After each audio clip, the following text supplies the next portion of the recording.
R.I.P. to the great Ryan Mallett. What a story, and it really stinks that it has to end this sadly, as he was the head football coach of Whitehall in Arkansas, and this guy is a Razorback legend. I mean, you go back and look at those Bobby Petrino teams. He was the quarterback of some really, really good football teams. So, obviously, 2 years, 3,000 plus yards passing. Wasn't always the most accurate, but goodness gracious, he had a cannon. He is up there with the Jamarcus Russells, Jared Lorenzens of the world when it comes to the strongest arms to ever play in the SEC. And goodness, he played really well against some of the really toughest teams in the SEC at that time.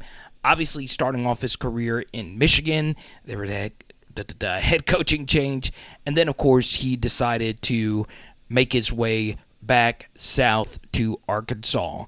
At a Texarkana High School, obviously that's on the Texas and Arkansas border, more so on the Texas side. He eventually found his way back to Arkansas, and everybody's got their Ryan Mallett story, right? Especially if you are a Razorback fan. There are quite a few of you out there that watch Power Hour SEC. He just was so clutch for them in many ways, right? So, obviously, everyone remembers how that Sugar Bowl ended.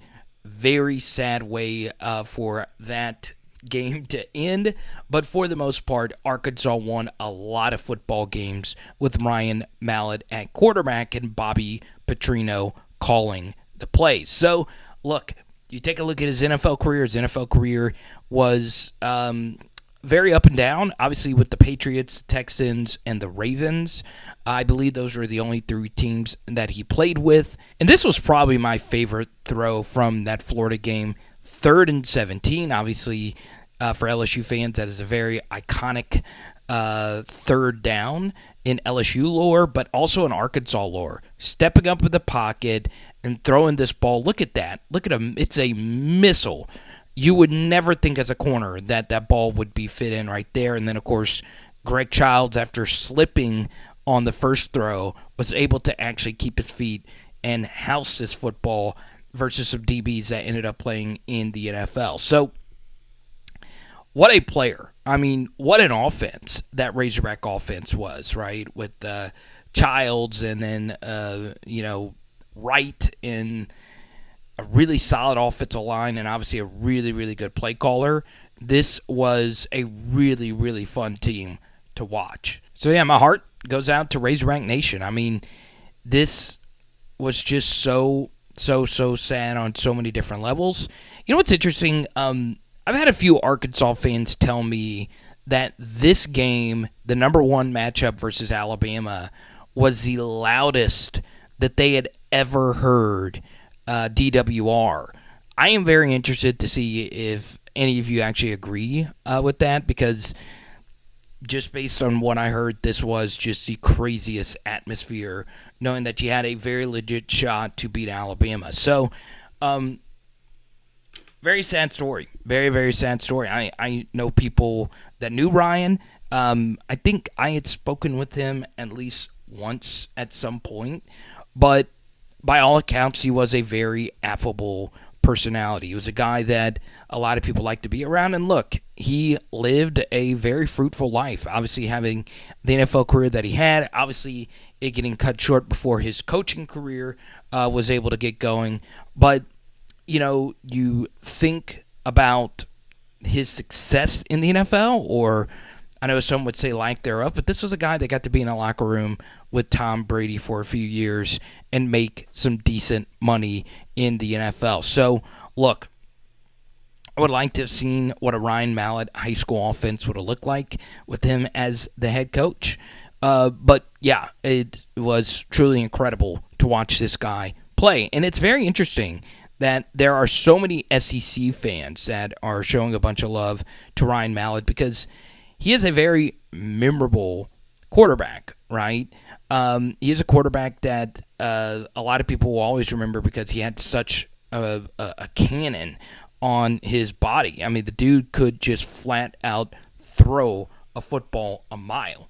And this throw to Wingo, I heard that was the loudest that a lot of people had ever heard this stadium. Look at this. This guy, red Solo cup, beer flying out. I'd never seen that before. But there you go. So, R.I.P. to a legend. It is interesting, with KJ Jefferson and his season coming up. Where does Ryan Mallett, where is he on the hierarchy of the all-time great Arkansas offenses, right? I mean, this offense, DJ Williams, I mean, they were so stacked. I don't know. It's interesting, right? KJ, obviously Brandon Allen, Quinn Grovey. I'm sure a lot of you would mention him. There's so many, but Mallett has to be up there with the back-to-back 3,000 passing yard seasons. And it is also just crazy to think about, and obviously Pittman has had them ranked in recent years. But the fact that this team was, and at one point, a top 5 team is just incredible, if we're being quite honest.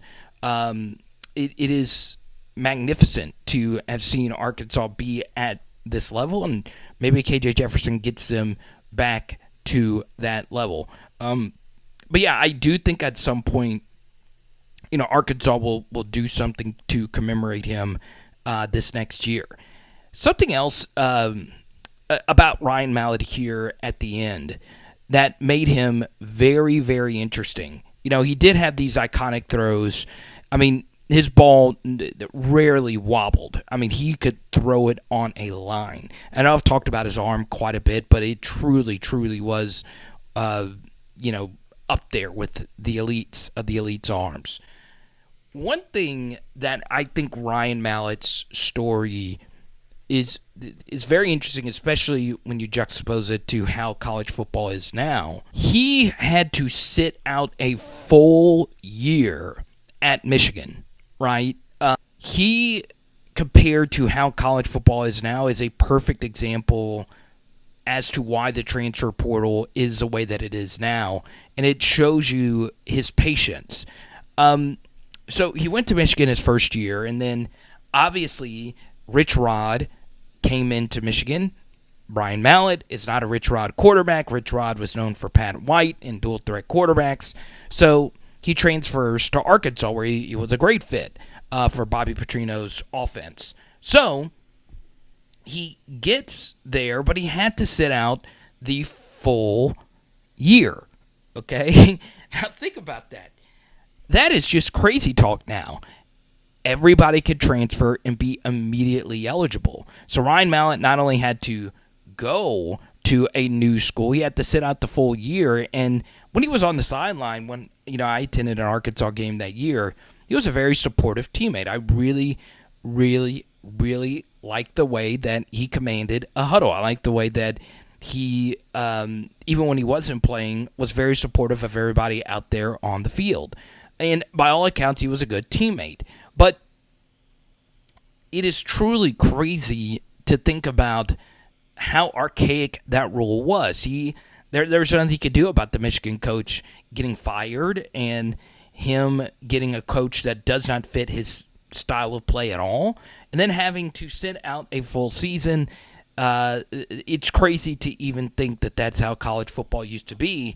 And it used to be when you would sit out that full season, that would count against your eligibility as well. So Ryan Mallett had 2 seasons to go out there and prove it.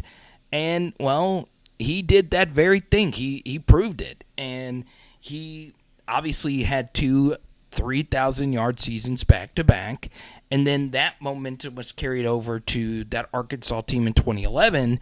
That was a top 5 team in Tiger Stadium. And then, of course, Tyrann Mathieu happened. So it is nuts, absolutely nuts to think about how freaking good Ryan Mallett was.